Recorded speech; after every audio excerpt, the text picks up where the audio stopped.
आज तक रेडियो सुनता है सारा जहां।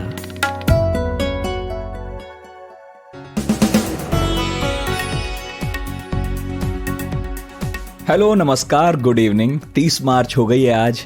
ले आए हम एक बार फिर से आज तक रेडियो पर इवनिंग न्यूज पॉडकास्ट। नाम है दिन भर और मेरा नाम है नितिन ठाकुर। अगले आधे घंटे में देश दुनिया का पूरा हाल हम देंगे आपको। किन खबरों पर ठहर कर बात करेंगे ये बताता हूँ।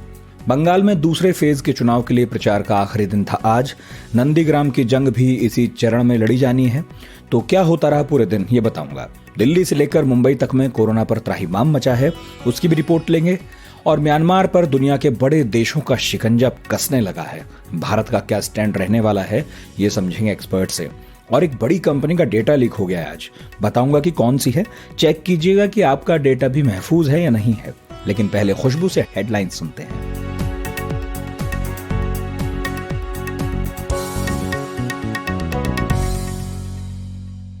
पीएम नरेंद्र मोदी के बांग्लादेश दौरे पर ओराकांडी में मतुआ समुदाय के मंदिर में जाने पर टीएमसी ने चुनाव आयोग से शिकायत दर्ज कराई है। टीएमसी का कहना है कि पीएम मोदी ने आचार संहिता का उल्लंघन किया है। उनके खिलाफ कड़ी कार्रवाई की जानी चाहिए। बंगाल और असम में दूसरे चरण के लिए चुनाव प्रचार आज खत्म हो गया है। दूसरे चरण के चुनाव में बंगाल की सबसे इम्पोर्टेंट सीट नंदीग्राम भी शामिल है, जहां मुख्यमंत्री ममता बनर्जी और बीजेपी से शुभेंदु अधिकारी आमने सामने मैदान में हैं। भारतीय रेलवे द्वारा विभिन्न रेल मार्गों पर नई अनरिजर्व्ड स्पेशल रेल सेवाओं की शुरुआत की गई है। यात्रियों की आवाजाही को सुविधाजनक बनाने के इरादे से ये नई सेवाएं शुरू की गई हैं। ताजिकिस्तान में आज हार्ट ऑफ एशिया सम्मेलन में भारतीय विदेश मंत्री एस जयशंकर शामिल हुए। इस दौरान पाकिस्तान के विदेश मंत्री शाह महमूद कुरैशी भी सम्मेलन में मौजूद रहे। सम्मेलन पर सभी की नजरें टिकी हुई हैं। चर्चा ये है कि क्या भारतीय विदेश मंत्री पाकिस्तान के विदेश मंत्री से बातचीत करेंगे। देश भर में पिछले 24 घंटों में भारत में 56,000 से ज्यादा नए मामले सामने आए हैं और 271 लोगों की मौत हुई है। दिल्ली में आज 992 नए मामलों की पुष्टि हुई है। केंद्रीय स्वास्थ्य सचिव ने बताया है कि देश के जिन 10 जिलों में कोरोना के सबसे ज्यादा एक्टिव केस है, उसमें से 8 महाराष्ट्र से हैं। साथ ही सबसे ज्यादा मामलों में दिल्ली भी शामिल है। पंजाब में कोरोना के कहर को देखते हुए प्रतिबंधों को 31 मार्च से बढ़ाकर 10 अप्रैल कर दिया गया है। उधर मध्य प्रदेश में सरकार ने स्कूल नहीं खोलने का फैसला किया है। कक्षा 1 से 8वीं तक के स्कूल अब 1 अप्रैल से 15 अप्रैल तक बंद रखने का आदेश है। देश में पेट्रोल डीजल की कीमतों में आज 4 दिन बाद कमी देखी गई है। आज दिल्ली में पेट्रोल प्रति लीटर 22 पैसे कम होकर 90.56 रुपए पर आ गया। डीजल भी प्रति लीटर 23 पैसे कम होकर 80.87 रुपए प्रति लीटर पर आ गया है। और क्रूड ऑयल बाजार में भी थोड़ी नरमी है। इंटरनेशनल मार्केट में ब्रेंट क्रूड $64.79 प्रति बैरल के आसपास चल रहा है। पिछले 15 दिन में कच्चे तेल का भाव 15% से ज्यादा टूटा है। नॉर्थ इंडिया में गर्मी ने दस्तक दे दी है, लेकिन बंगाल और केरल में पॉलिटिक्स की लूट तेज रफ्तार से जारी है। पीएम मोदी आज केरल के पलक्कड़ में थे। उनके साथ स्टेज शेयर कर रहे थे मेट्रो मैन ई श्रीधरन। दिल्ली में मेट्रो का सपना साकार करने के बाद अब उनके सियासी ख्वाब में सीएम की कुर्सी है।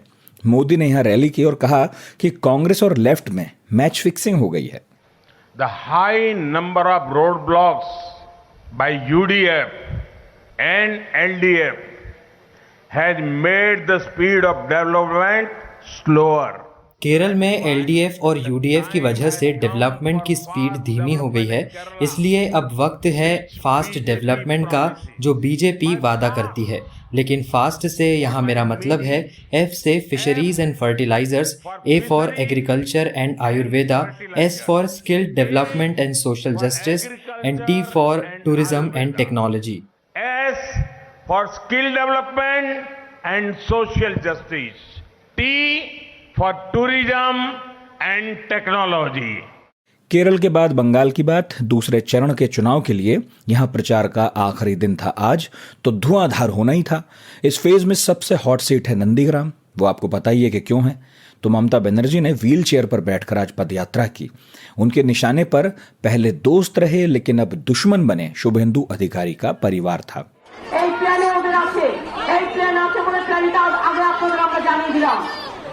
আমি बीजेपी के गुंडे बंगाल और नंदीग्राम में घूम रहे हैं। मुझे सुनने में आया है कि बीजेपी अपनी एक महिला कार्यकर्ता की हत्या करके उसका इल्जाम टीएमसी पर डालेगी।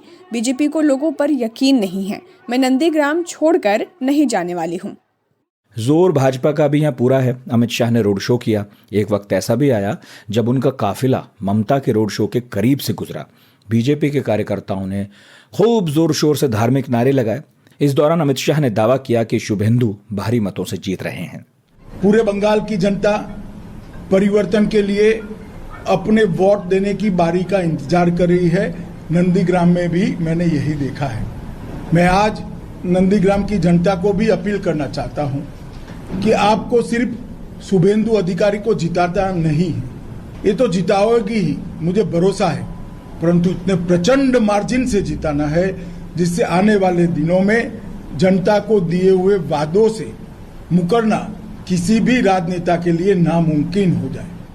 और हमारी मित्र हैं पालोमी, इस वक्त नंदीग्राम में ही हैं। उनको फोन लगाया हमने और पूछा कि बंगाल में दूसरे फेज की वोटिंग के लिए आज प्रचार का आखिरी दिन था। नंदीग्राम में अमित शाह भी थे, ममता भी थी। कैसा रहा आज रैलियों का दौर? यहाँ पर एक तरह से दोनों पार्टीज ने जो है हर तरह का जो अपना एम्यूनिशन है, अपना रिसोर्स है, उन्होंने लगा दिया था इस आखिर के कैंपेन के दिन, क्योंकि हमने देखा कि बीजेपी ने खुद गृह मंत्री अमित शाह को आमंत्रित किया, वो आए यहाँ पर, उन्होंने कैंपेन किया शुभेंदु अधिकारी के लिए। फिर जो स्टार प्रचारक है, उनके जो एक्टर टर्न्ड बीजेपी लीडर हैं मिथुन चक्रवर्ती, आखिर में वो भी आए और उन्होंने भी शुभेंदु अधिकारी के लिए प्रचार किया। तो बीजेपी ने जो अपने सबसे पॉपुलर फेसेस हैं उनको उतारा नंदीग्राम की जमीन पर शुभेंदु अधिकारी के लिए प्रचार करने के लिए। वहीं ममता बनर्जी भी 4 सभाएं उन्होंने की, 3 सभाएं, एक पदयात्रा भी की, 3 किलोमीटर का रोड शो था उनका, वो भी उन्होंने किया। तो वो भी पूरी तरह से अपने आप को उन्होंने इस आखिर के दिन में, क्योंकि 3 दिन से वो लगातार यहाँ पर नंदीग्राम में हैं, उन्होंने अपने आप को इस आखिर के दिन में कैंपेन में झोंक दिया।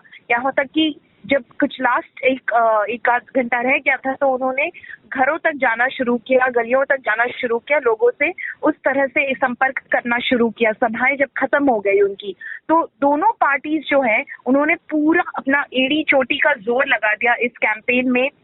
अब देखना है कि वोटर किस ओर फैसला करती है।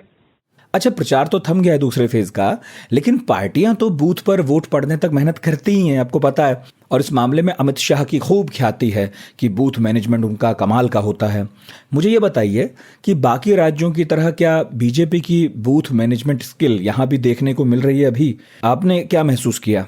बीजेपी कोशिश कर रही है। आप जानते हैं कि बीजेपी का एक ऑर्गेनाइजेशन नहीं था यहाँ पर, जो उनका जो संगठन था वो नहीं था कुछ बरसों तक। ये कुछ ही बरसों में, पिछले कुछ वर्षों में आपने देखा है कि बीजेपी एक तरह से अपने संगठन को खड़ा कर रही है। तो उस वजह से उनके लिए काफी चैलेंज रहा है। जहाँ पे तृणमूल उनका एक संगठन रहा ही काफी वक्त से, तो वो उस एक तरह से देखा जाए तो उनका जो है वो अपर हैंड है उसमें। पर बीजेपी भी कोशिश कर रही है कि हर जगह जाए, और जैसा कि आपने कहा कि अमित शाह इस चीज में सबसे ज्यादा एक तरह से दिलचस्पी कहे या फिर जो इंटरेस्ट की के आगे जो उनका जो फोकस रहता है वो उनका इस चीज पर रहता है। तो वो हमेशा चाहते हैं कि बूथ लेवल तक जो है मैनेजमेंट सही हो और जो कार्यकर्ता है वहां पर पहुंच सके।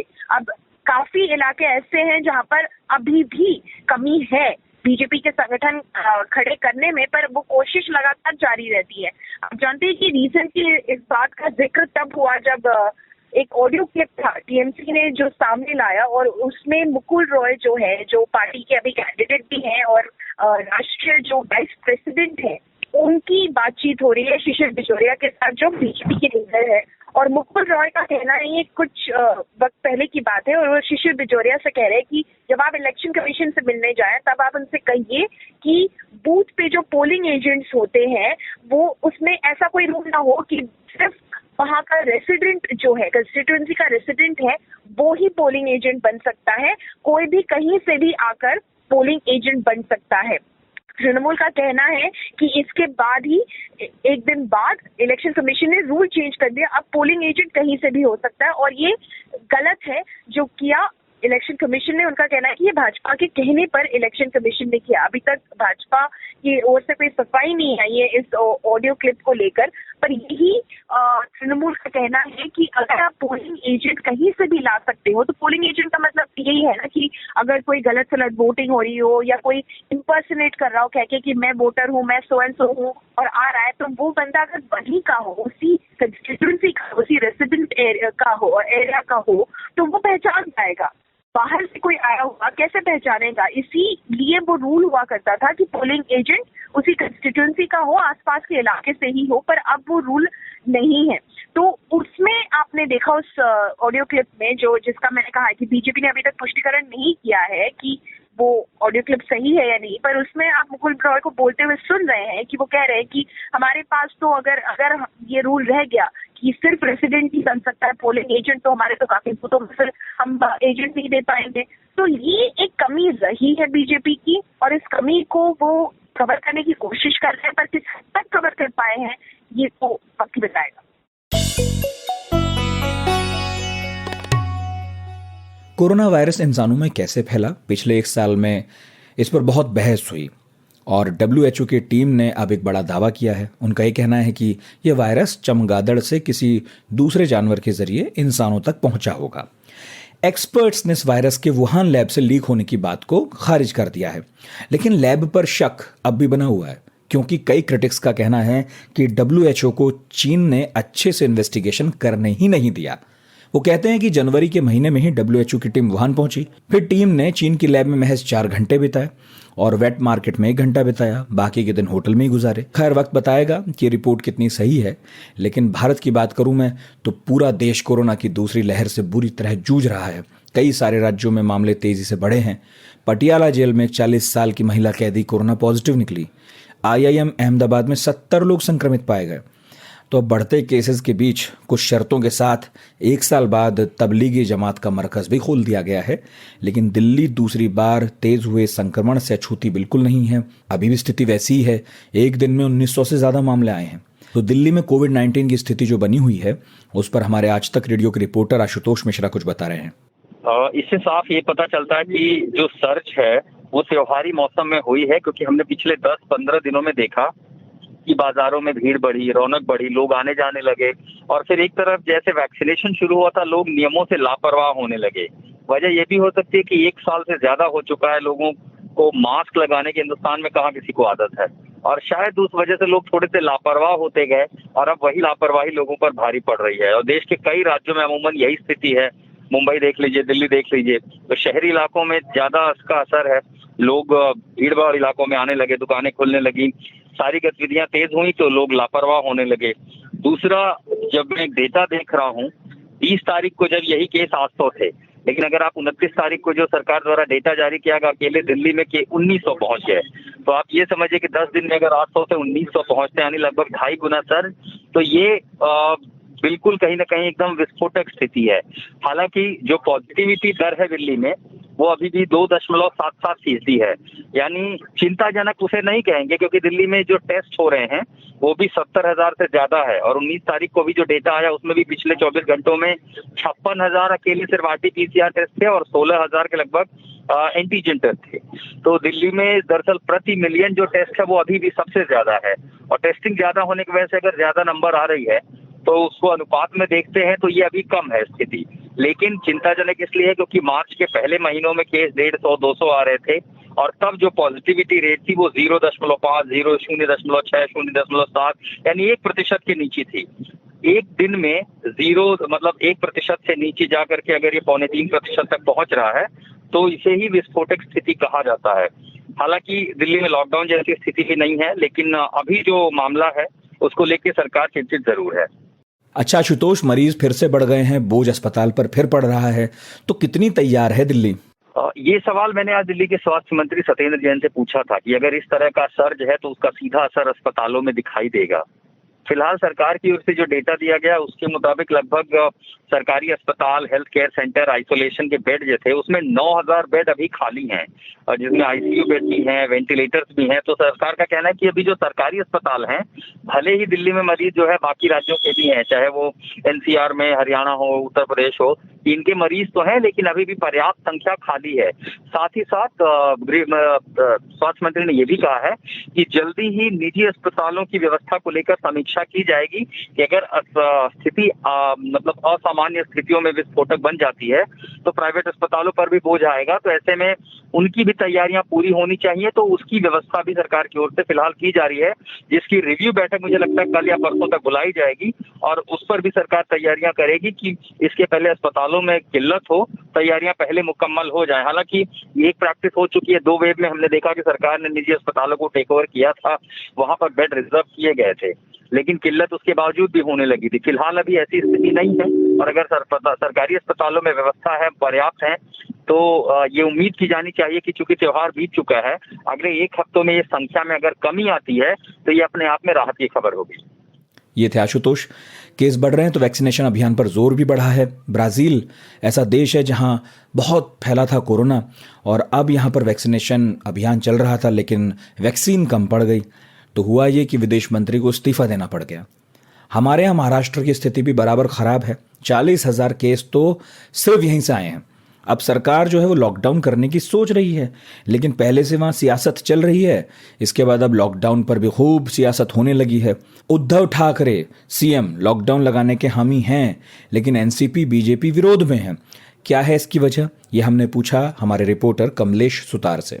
देखिए, बीजेपी का ये कहना है कि पिछले साल जिस तरह से लॉकडाउन के वक्त जो प्रवासी मजदूर हैं, मुंबई में बाहर से आने वाले जो भी मजदूर थे, उनको बहुत तकलीफ का सामना करना पड़ता। साथ ही साथ छोटे उद्योग हो, छोटे व्यापारी हो, उन्हें भी बहुत ज्यादा तकलीफों का सामना उस वक्त करना पड़ा था। इसका कारण देखकर भारतीय जनता पार्टी कह रही है कि इस बार करने से पहले सरकार को लोगों के लिए पैकेज का ऐलान करना चाहिए। लेकिन भारतीय जनता पार्टी का विपक्ष में होकर इस बात को विरोध करना तो एक बार एक राजनीतिक पर हम समझ सकते हैं इसको, लेकिन जो अलायंस पार्टनर्स है एमवीए के, शायद चाहे वो कांग्रेस हो या एनसीपी हो, एनसीपी के नेता नवाब मलिक ने भी कहा था कि लॉकडाउन अगर किया जाता है तो वो इस बार लोगों को काफी तकलीफ देने वाला रहेगा। साथ ही साथ संजय निरुपम जो कांग्रेस के नेता है, कांग्रेस भी एमवीए का एक घटक दल है, एमवीए के कांग्रेस के नेता संजय निरुपम ये भी कहते हैं कि इसका हम सख्ती से विरोध करेंगे क्योंकि लोगों को तकलीफ इससे होती है। तो इंटरनली अगर हम देखा जाए तो तीनों पार्टियां इस मुद्दे को लेकर कहीं ना कहीं एक पन्ने पर नजर नहीं आती। तीनों पार्टियों में अलग अलग इसको लेकर विचार है। अभी महाराष्ट्र विकास आघाड़ी में उद्धव ठाकरे शिवसेना के मुख्यमंत्री हो, लेकिन जिस तरह के केसेस बढ़ रहे हैं इसको कंट्रोल में लाने के लिए कुछ कड़े कदम उठाने पड़ेंगे, कुछ सख्ती से बरतना पड़ेगा। लेकिन लगातार प्रशासन के अपील के बावजूद भी लोगों ने आज तक हमने देखा है कि भीड़ बढ़ती गई। विशेषकर होली के त्योहार में हमने देखा कि बड़े पैमाने पर लोग दिखाई दिए। तो कहीं ना कहीं एक तरफ लोगों को समझाना, दूसरी तरफ अपने घटक दलों को समझाना और तीसरी तरफ कोरोना के आंकड़े को कंट्रोल में लाना है। ये तीनों चीजों को बैलेंस करने का एक बहुत बड़ा टास्क उद्धव ठाकरे को इस वक्त करना पड़ता है और साथ ही साथ इसको लेकर चल रही सियासत, इसको लेकर चल रही राजनीति को भी उन्हें संभालना पड़ रहा है। एक लाइन को लेकर के और उसको घंटों तक बिल्डअप करना, है ना, लहिगा लहिगा लहिगा लहिगा लहिगा लहिगा रे लहिगा लहिगा लहिगा रे लहिगा लहिगा लहिगा।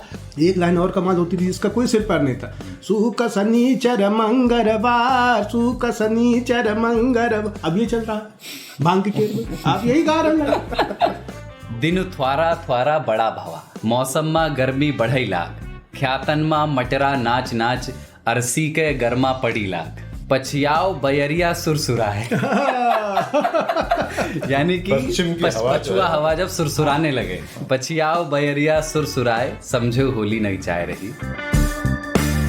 3 रंगों के 3 किरदार, ताऊ, बाबा और मैं यानी सरदार।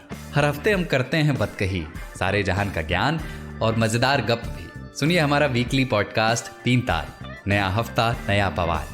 आज तक.in/रेडियो के साथ साथ स्पॉटिफाई, जियो सावन, एप्पल पॉडकास्ट और गूगल पॉडकास्ट जैसे ऑडियो प्लेटफॉर्म्स पर। उधर म्यांमार में लगातार कंडीशन बिगड़ रही है। दुनिया की निगाहें अब इस देश पर हैं। पहले तो कई देशों के सेनाध्यक्षों ने मिलकर म्यांमार की सेना को पेशेवर आर्मी होने का मतलब समझाया और अब अमेरिका ने अपना व्यापार समझौता तोड़ लिया। ये सब इसलिए है क्योंकि 1 फरवरी के तख्ता पलट के बाद से अब तक 423 लोगों की मौत हो चुकी है। करीब 90 लोग तो एक दिन में ही मारे गए। भारत भी इस पूरी स्थिति पर नज़र बनाए हुए है। तो हमने बात की प्रोफेसर हर्ष पंत से, ORF दिल्ली में पढ़ाते हैं और इंटरनेशनल अफेयर्स पर देश विदेश के अखबारों में, मैगजीन्स में लगातार लिखते हैं। तो प्रोफेसर पंत, मेरा सवाल ये है कि स्थिति सुधरने की तरफ जाने की बजाय अब और बिगड़ रही है। क्या व्यापारिक समझौतों को होल्ड पर डालने के बाद अब इकोनॉमिक बैन भी झेल सकता है क्या म्यांमार? म्यांमार अगर इसी राह पर चलता रहा तो निश्चित तौर पर इकोनॉमिक सैंक्शंस की नौबत आएगी और व्यापारिक समझौतों को होल्ड पर डालने के बाद, जैसा आपने जिक्र किया, इकोनॉमिक बैन की भी संभावना बिल्कुल बढ़ जाती है, क्योंकि जो वेस्टर्न कंट्रीज़ हैं, हमने उनका नज़रिया देखा है, वो बहुत ज़्यादा इस विषय को लेकर चिंता जता रहे हैं और उनका जो रोष है इस मुद्दे पर वो साफ नज़र आ रहा है। इंटरनेशनली भी हमने देखा है कि UN की तरफ से काफ़ी वार्निंग साइंस निकल रहे हैं। तो ये म्यांमार की जो मिलिट्री सरकार है, मिलिट्री जुंटा है, उसको सोचना पड़ेगा कि वो कितनी दूर कि कहाँ तक इस मुद्दे को ले जाना चाहती है और जितनी देर होगी, जितनी ज़्यादा जाने जाएंगी, जितना टर्बुलेंस म्यांमार में होगा, उसका नेगेटिव इम्पैक्ट म्यांमार की मिलिट्री सरकार को झेलना पड़ेगा। इसमें तो कोई दो राय नहीं है, क्योंकि सैंक्शंस जो अभी लगी हैं उसके बाद इकोनॉमिक आइसोलेशन की बात ही होती है और इकोनॉमिक आइसोलेशन पहले भी म्यांमार झेल चुका है और मुझे लगता है ये म्यांमार सरकार के लिए, जो म्यांमार की मिलिट्री जुंटा के लिए, जो एक समय म्यांमार को ग्लोबल मेनस्ट्रीम में लाने की इच्छुक थी, उसके लिए एक बड़ा झटका हो सकता है। अच्छा, पहले भी हमारी बात हुई है सर इस पर। मैंने पूछा था कि भारत पर क्या फ़र्क पड़ता है इस कू का, तो आपने कहा था कि हम पहले भी ज़्यादा रिएक्ट कर नहीं रहे थे, अब भी नहीं करेंगे। मगर सर अब तो हालात बहुत बदल गए हैं, स्थिति और ख़राब हो गई है, तो क्या भारत सरकार चुप रहने की नीति ही अपनाएगी या कोई चेंज दिखेगा? कि भारत के लिए तो अभी भी वही संभावना बनी हुई है कि भारत को तो बैलेंस करना है अपनी जियो political interest, geo strategic interest के साथ म्यांमार में डेमोक्रेसी की संभावना को। तो जहाँ तक भारत का सवाल है, मुझे ऐसा लगता है कि भारत की सरकार अभी भी बैक चैनल के द्वारा म्यांमार की मिलिट्री सरकार के साथ कॉन्वर्सेशन जारी रखे हुए है और यही एक तरीका है जो भारत को लगता है कि पहले भी सफल हुआ था, आगे भी सफल होने की इसकी ज़्यादा संभावना है। भारत के हिसाब से जितना ज़्यादा मिलिट्री जुंटा को, म्यांमार की मिलिट्री जुंटा को आइसोलेट किया जाएगा, वो उतनी ज़्यादा गैर जिम्मेदाराना हरकत कर सकती है और ज़्यादा वायलेंट हो सकती है और ज़्यादा आक्रामक हो सकती है ऑर्डिनरी म्यांमारीज के अगेंस्ट। और इसी की चिंता व्यक्त करते हुए भारत ने बात बार बार स्पष्ट करी है कि भारत चाहेगा कि वहाँ पर डेमोक्रेसी की बहाली हो। भारत चाहेगा कि म्यांमार में वापस से मिलिट्री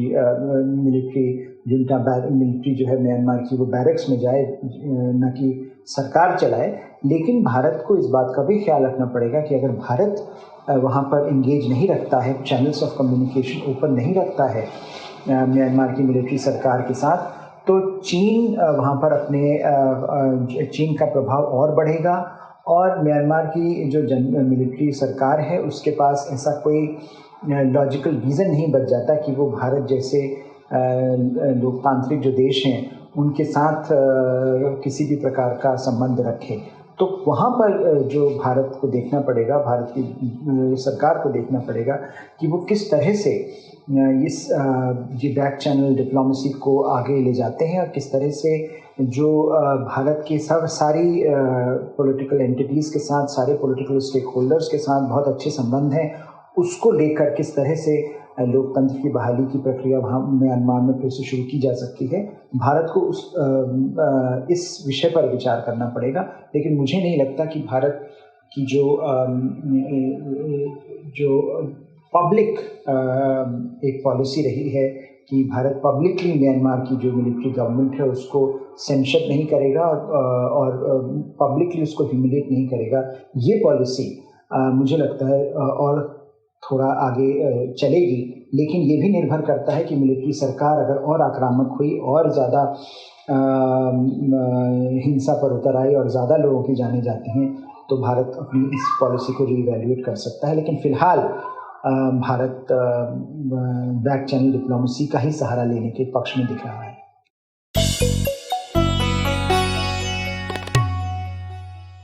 डिजिटल होते समाज में हमारी निजता ठेंगे पर है। मैं बार बार यही कहता हूं, जब जब ऐसी खबरें आती हैं कि फलां कंपनी के यूजर्स का डेटा लीक हो गया, अब मैं आपसे अलग नहीं हूं, तो भैया चिंता मुझे भी होती है ऐसी खबरों से।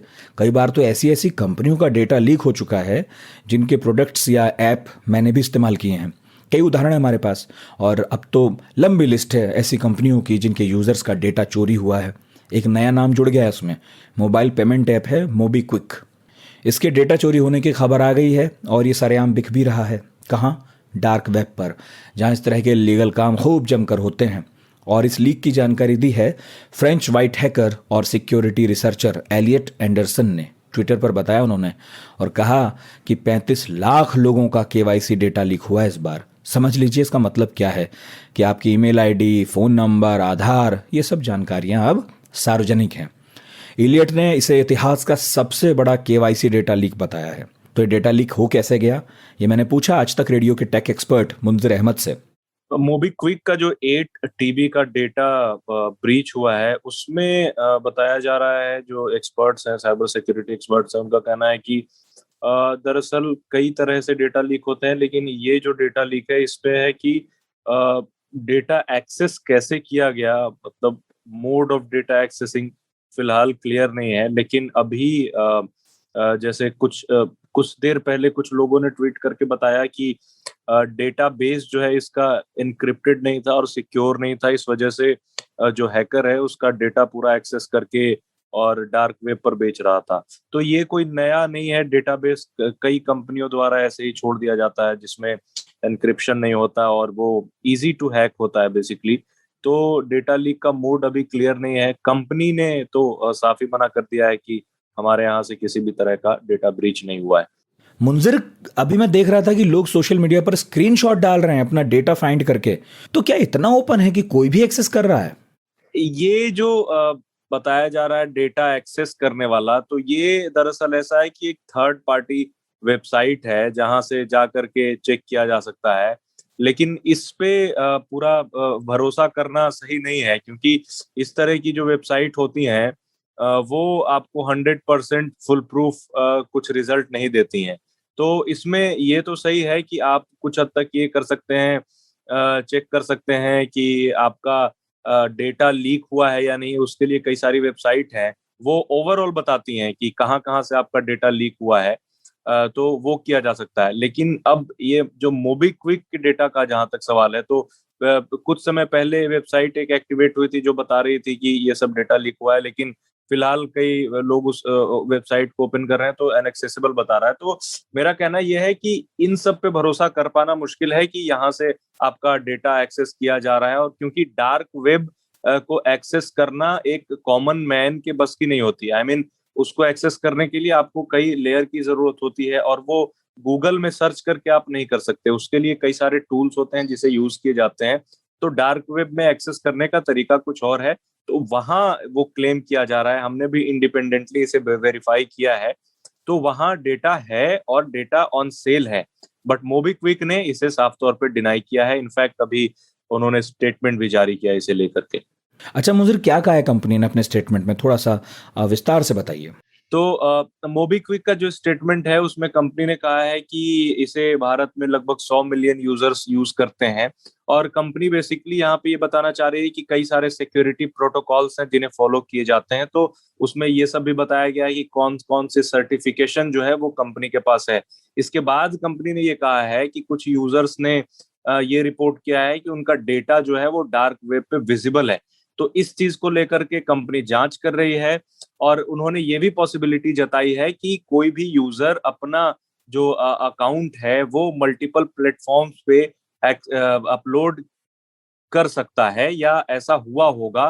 तो ये कहना मुश्किल है या फिर गलत है कि डेटा डार्क वेब पे एक्सेसिबल है और सभी मोबीक्विक का है।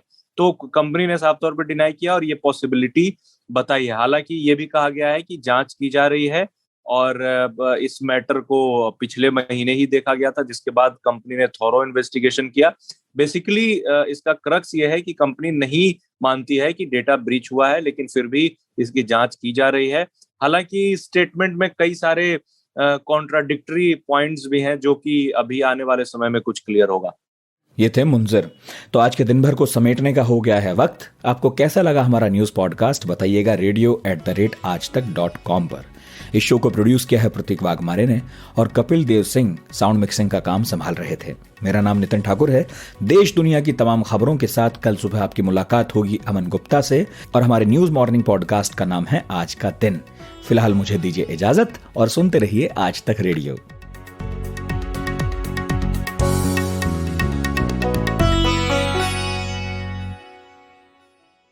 इंडिया टुडे मीडिया इंस्टीट्यूट के आवेदन शुरू कर दिए गए हैं। ऑनलाइन टेस्ट शनिवार 10 अप्रैल 2021। मौका है मीडिया जगत के दिग्गजों के साथ इंटर्नशिप करने का। विजिट करें www.indiatoday.in/ITMI/ या कॉल करें on 9560065465।